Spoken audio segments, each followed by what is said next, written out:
An balimaw an bɛ aw fo aw ka kanu ani danaya la. N bɔra bi Soumaïla Cissé ani candidat 0% ka u jaabi u ka miiribaliya la. An y'o de fɔ ni mɔgɔw ma u si lajɛ ka maloya galontigɛ la u m'u bɔkolo lajɛ u m'u jɔyɔrɔ lajɛ ka maloya galontigɛ la an b'u labɔ k'u yira jamanadenw na a ka dɔn den façon minnu don o y'an ka position ye an tɛ segin an kɔ an tɛ saliya o la kuma in an b'a daminɛ ni foli ye ka kɛ maliyɛnw ye a ka danbetigiya a n'an ka jamana kanu na élection in na maliyɛnw ye diɲɛ bɛɛ ɲɛ wasa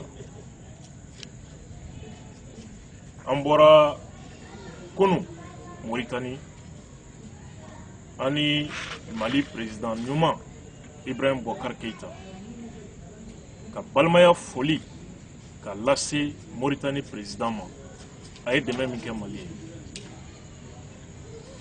Mauritanie ye kunu ani Mauritanie politique mɔgɔ dɔ kumana Mauritanie fanga dɛmɛbaga tɛ opposant do a ko ne ma a ko ni olu ka jamana président Abdulaziz olu n'a ti sira kelen kan cogo cogo mais e reconnaissent Sahel problème gestion terrorisme kɛlɛli gestion ni Abdulaziz ani IBK fila tun tɛ sisan tun y'a sɔrɔ terrorisiw ye Sahel nɔni a ye nin kuma de fɔ n ɲɛna ko a bɛ mobili valan na ne sigi b'a kɛ an balimaw ka yiraw la k'a fɔ maliyɛnw tɛ se ka nin dɔn ka d'a kan dɔw kɛn bɛ ka arajow ta ani fesibuku kuma wɛrɛ tɛ dugu la Ibrahim Boubacar Keïta lajabali a tɔgɔ tiɲɛni ani nkalon tali ka d'a la pour que olu ka kuloba sɔrɔ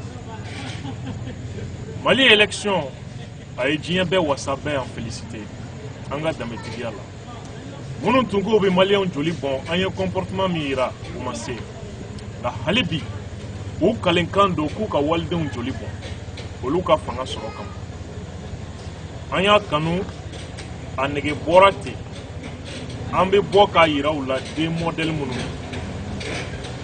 Soumaïla Cissé posta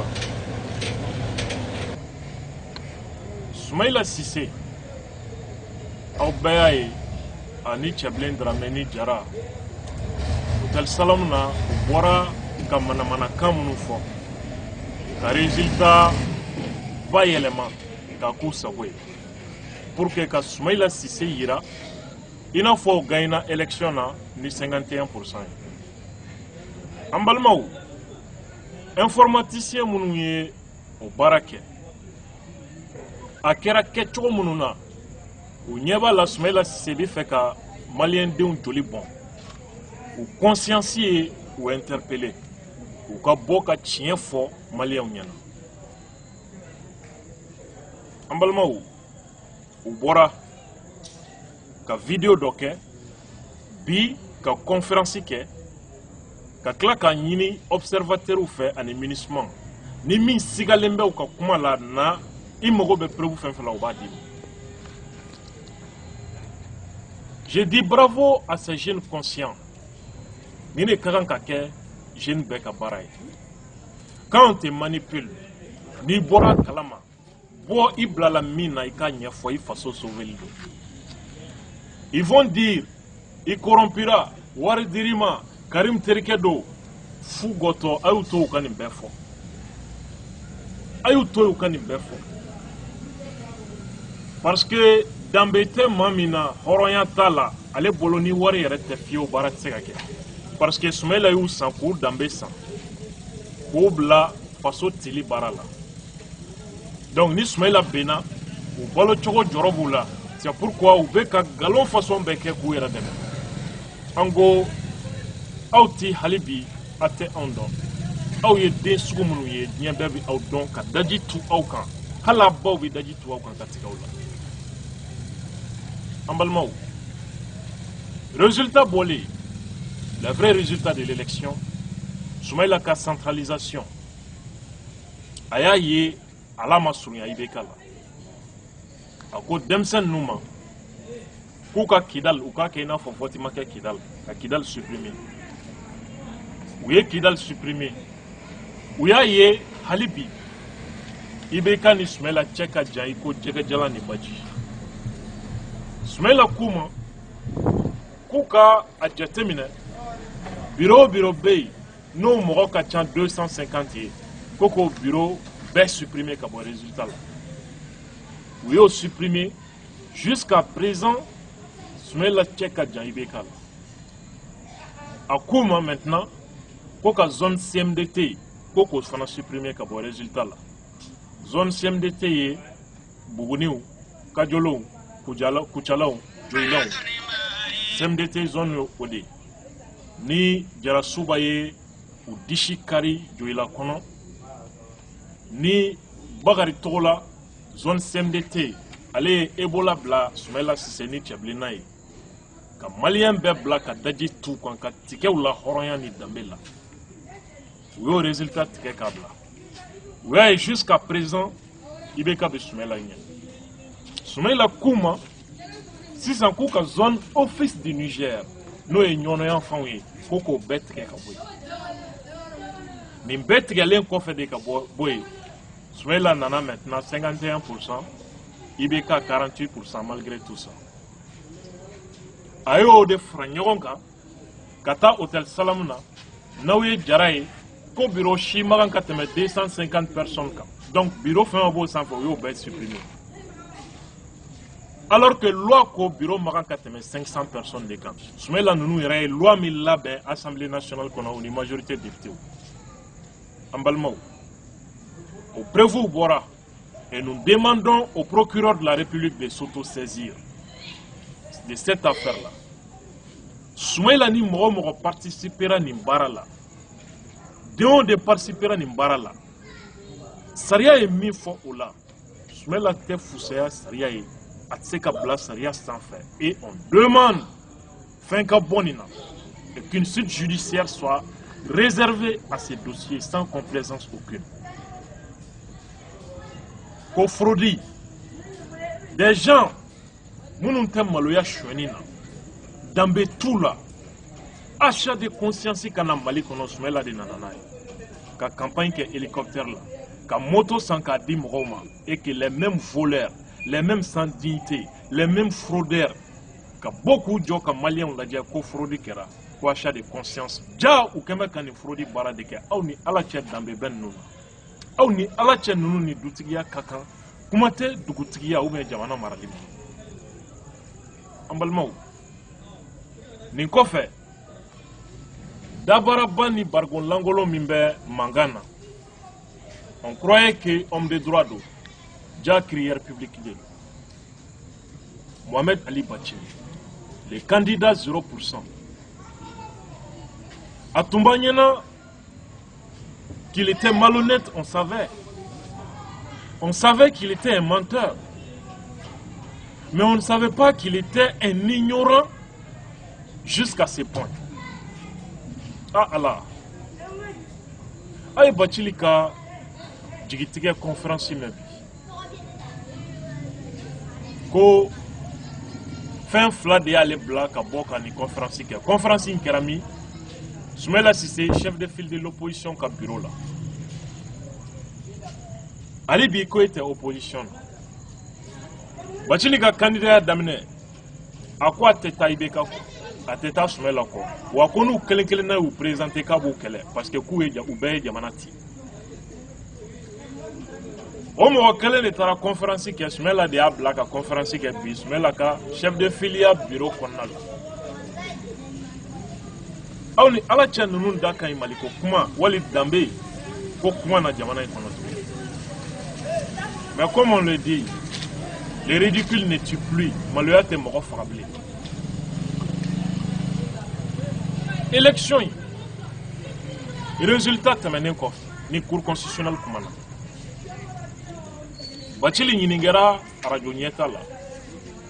Est-ce que marché ko kuma min ni opposition b'a la k'a bɛ jama bɔ ka marché est ce que e bɛ bɔ wa a ko a tɛ bɔ a t'a fɔ waliden ka bɔ ka t'u di saya ma ko parce que marché tɛna élection in jaabi segin kɔ marché bɛna ni balawu ni fitinɛ de ye jamana mago t'o la hɔrɔnya ni jamana kama ko an ka miiri jamana na an ka considération dɔw to yen o Bacili kelen de nana sigi maliyɛnw ɲɛkɔrɔ hɔrɔnw ɲɛkɔrɔ a m'a si lajɛ a m'a danbe lajɛ a m'a bɔkolo lajɛ kana sigi maliyɛnw ɲɛkɔrɔ k'a fɔ maliyɛnw ye ko marché min bɛna kɛ opposition fɛ sini ko a fɔra ko marché a bɛ kɛ wa a tɛ kɛ k'o y'ale ka conférence kun fɔlɔ don ala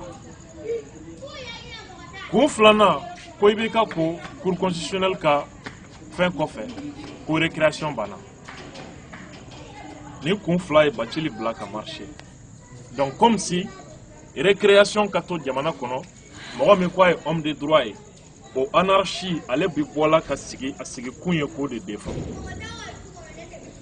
an balimaw Bacili ko mun y'ale bila conférence la ko ale ye kɔlɔsili dɔ kɛ sariya la ale bolo sariya sɔsɔra donc a ye Sumɛla wele komi Sumɛla m'ale wele ale yɛrɛ bɛ Sumɛla wele a ka hakilina ye min ye k'a fɔ Sumɛla i bɛ se ka kuma ni nin yɔrɔ ye i bɛ se k'i yɛrɛ dɛmɛ ni nin ye parce que ne ɲɛ b'e la dalilu t'e bolo i tɛ se k'i yɛrɛ défend Sumɛla ko nin hakilina ka ɲi hɔn ne ka avocat taara n kuma suli cour constitutionnelle ɲɛkɔrɔ ni papier kirikara min ye ni Manasa ye u lebu yira k'a dɔn u tɛ sariya dɔn Bacili e ka na e da ka bon maloya tɛ e la ka i yɛrɛ sɔsɔ danbe ko kuma tɛ yen na ne ka cabinet la i ka conférence kɛ a ko de sababu la ale nana sigi Sumɛla ka yɔrɔ la ka conférence kɛ ale bi ko ale tɛ ka Sumɛla dɛmɛ an y'a ye résultat contestation na premier tour Bacili tun bɛ k'i profiter o de fɛ ka Sumɛla dɛmɛ parce que a ye min fɔ Sumɛla ma a b'o dɔn a tɛ ko a la k'a bɛ bɔ bilen k'a ye voté Sumɛla ye hali n'a y'a sɔrɔ o lebu ma a den sɔrɔ den taara o baara kɛ ɔ sisan Bacili min éliminé na dès le premier tour deuxième tour a ko ale tɛ a fɔ a ye voté IBK ye a t'a fɔ a ye voté Sumɛla ye ko ni min conscience y'i bila yɔrɔ min deuxième tour la an balimaw normalement juridiquement légitimement dignement est-ce que o mɔgɔw yɛrɛ da ka ɲi élection deuxième tour yɛrɛ résultat ko kuma na kuma tɛ ka taa sigi o candidat kelen ka bureau kɔnɔ o conférence la ko e tun tɛ k'o dɛmɛ an ka bɔ yen Bacili ka kuma na a y'a yira k'a fɔ ko Manasa ko a ye di résultat min fɔ n'o ye cour constitutionnelle ye ko résultat tɛ Manasa yɛrɛ tun ma kan ka kuma donc k'o ka kuma ye fu de ye ale bolo IBK tɛ président ye parce que cour constitutionnelle présidenté min bɛ yen o yɛrɛ tɛ cour yɛrɛ mɔgɔ ye Bacili ka kuma na a ko ka da mun kan ko parce que ko cour constitutionnelle bɛ ɲɛnamaya ni sariya min ye n'o ye loi organique ye min taara 1997 o article 8 o b'a fɔ n'i bɛ cour constitutionnelle ɲɛmɔgɔya la ka na ye parti si ɲɛmɔgɔya la ka na ye politiki baara la min bɛ se ka danaya bɔ i kan en même temps ni kuma min kiiri kan ka se cour constitutionnelle la e kana n'a yira kɛnɛ kan i hakilina ye min ye k'a sɔrɔ kuma ma se i ma ɔ Bacili ko Manasa ye o sariya de sɔsɔ ɔ ko ni dun y'o sɔsɔ ko article 10 o b'a fɔ ko ni cour ɲɛmɔgɔ y'o baara kɛ ko o y'a gɛnnen ye ka bɔ a jɔyɔrɔ la pewu ɔ ko Manasa dun y'o sariya sɔsɔ donc Manasa yɛrɛ tɛ cour mɔgɔ ye bilen donc o ka résultat fɔlen k'o ye fu de mɔgɔ min bɛ ka nin kuma fɔ ko a ye magistrat ye ko a ye avocat ye Mali ministre de la justice kɔrɔ don ya anw kun kɛn bɛ ka maa fu ta k'a bila an ka jamana kiiri bon kunna kiiri bɛ taa yɔrɔ jumɛn ya kiiri dɔnbaliya kama Bacili ni Daniel Tesuge ma se ka ɲɔgɔn sɔrɔ an balimaw Bachili des terroristes libérés Wadousen ni Fendo en violation de la loi. Odea ni Daniel Tessuke Blagnowana. Nebe au Ninikaou. Bachili tunta donc loi violée do kakewa. Est-ce que ni mon façon d'ailleurs quand il loi Koukman a blé Malikon? Mais comme on le dit, ni d'embêter blé. Sumela Kawari be Hauja. Ka Fado Bella. Ka Dambeta Kabo Beka. Anga boy. Bachili bi kan article flami fo amaloya benen nabi. Aben alache. Droit première année étudiant mo olu beni article flakorodo. Est-ce que aouye cour constitutionnel membre doye ka be parti do nyemoyal? Atei. Est-ce que aouye cour constitutionnel nyemogo kuma kame kola ka haklna di okan komi masaka kiriblona naba dantike atei nga bachili ko kwa beide ko parce que ko premier tour ko gouvernement et procuration ini mo gombe bureau kelena o de se ka voter non la niti doula. Le gouvernement a demandé ko ka ke communier parce que sur la site chama ire kelendo voter la kananina olu chama tina se ka voter. Donc le gouvernement a demandé que ka nyini ka saria do labo pour que akana ke nini mo gombe bureau la nga nini mo gombe commune na ibse ka ta voter o non la na tiki ka yamaruya. O bachili ko kuma mintara comme ayman agerla fi manasa de nginika comme manasa ko awa ka kanga ke donc comme manasa yaka avis di okan donc ko be manasa exclu ka boko constitutionnel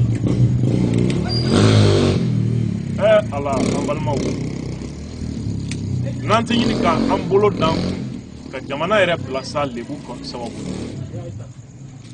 ancien magistrat un avocat du barreau malien. L'ancien ministre de la justice malienne Ode Kumakan Fleni. Ambalmaou. Ni gouvernement est fin d'or boloda kaba ke Saria Sraka. Saria Soudor Bey abi Cour suprême de ka avis demandé est-ce qu'il y a un mécanique? Allez Bachili yere. A kelen ka fokou bi Solomon Bougouchi. Bachili yere kelen ka décidé kou bi Solomon Bougouchi. Gouvernement et Cour constitutionnelle qui a avis de demander à l'Ebachili Rabi Sego quand on rappelé. Angaboy. Révision constitutionnelle Minkera 600. Salaud. Article 118. Constitution ko ni jamana yoro bolola ko constitution tiseka yelema. Article 118. Gouvernement et Cour constitutionnelle ka avis ningali ke. Est-ce qu'il y a un La Cour constitutionnelle a donné son avis. Anga hakna ine abse ka ke parce que Mali a agressé l'Inter par une puissance étrangère. C'est à partir de là que procédure engagera. Bachili yere tuye djeliba ouye munun tumbi ka boka Maliens la famu référendum na ko oui ka passé. Neni Bachili Tara Segou, Bachili conférence qui est maison de la presse là, Bachili conférence qui est Fambef. Ah Allah. Bachili m'a fait donc que le Cour constitutionnel tisse qui a avis dit gouvernement qui demande comme. Il doit qu'à saria la dia, qu'à constitution est la dia. Ni fin d'ouvrir sosoli ba kuna saria stratégie là, le gouvernement demande l'avis de la Cour constitutionnelle. Maintenant il y a soro, qu'abi constitution ko d'amener dit. Cour constitutionnelle yaïra, kwambe gouvernement islamique ambo sera de fait. C'est là la forfaiture. Ou bien code d'amener, Cour constitutionnelle yaïra, ambe soumet la fait, ambe ibe ou bien ante ibe kaf. Ode saria sosoli. Mais Bachili yere tardon, que gouvernement me sait que Cour constitutionnelle ka avis demandé. On y a kera aller yere ka action dola. Aucune Cour suprême. Révision constitutionnelle là, on y a kera. Gouvernement fait qu'à Cour constitutionnelle qu'a avis demandé sur l'article 118. Bacili teni si kalama avec Mali kono. Ah Allah. C'est pourquoi j'ai dit, les gens croyaient que c'était la malhonnêteté seulement et les mensonges. Ignorance ka boala ni fembe ou te fendondi. Ou te foi don akana jigula. Ambalmao. Bacili ko article d'ici Baïra, donc on isaria ce sera comme Manasa Kanga Gien Kaboué. Par méchanceté et par haine, Bacili ne voit que Manasa. Alors que l'article 10 dit tous membres de la Cour constitutionnelle, les membres de la Cour constitutionnelle, que les membres, Cour constitutionnelle konomogomi, nous est article 8 konokuma soso, et qu'il y ait parti de Nyemoyala, et que Kodok Bikangana, Cour Nyakoro, au mana folo, et que bo Kaira, mais n'a kumulina inindi, kuma mase et ma folo. Donc on okera, au tigi, au yorobe, au yobolé, Cour kono. Au bobo Cour kono chodi, Cour président, Cour constitutionnelle président, au début à Baraké de faire constater l'autorité de nomination. Président de la République ou bien Assemblée président, parce que vous devez me dire que donc vous informé, cour président de Boké, ni éco cour président de Manasa Koko Kokaboy. On est à la tienne, mon revue, j'ai dit dans nous dans la Maka, Koube Fendon, Kou chien ou bien Kou Temenan et sera fait. Quand on n'a pas honte de mentir, devant les caméras, devant les micros, jusqu'à ce point. Quelle honte pour les Mali. Ambalmaou. En tout cas, fait que bon, quand les réflexions de partager en autre. Koube marché, auto koka marché. Ou bien donc, ko anarchie d'ambala, il reste ok d'ambala, tieni d'ambala, ko tieni c'était ma clé, auto et mi ou diaouka bo ou kaki. Sauf que, Horonya la bachili, on tikera ela. On tunta don ebinim bedon Soumaïla la, kanim befo Soumaïla makateme, kebe klak kana Soumaïla deme kalon kan, ibeka contrôle. Horon ko ka fie kiki dabo horon kumana. Dambe tigu ko ka fie ki dabo dambe ko kumana, on tikerila, tout moria. Aben ala che saya kap sayma bi baloy. Ambalmaou, mais il y a pas de lit au beffet. On est tunyana bachili be fantan wa kelela. On est tunyana bachili be ka chien keleke malikono. Ja on te bachili don. Wallahi ambe ya pas de lit malien beffet. Tout on tigera est là. C'était là le message de la révolution. Vive le Mali, vive la paix. Fier et digne.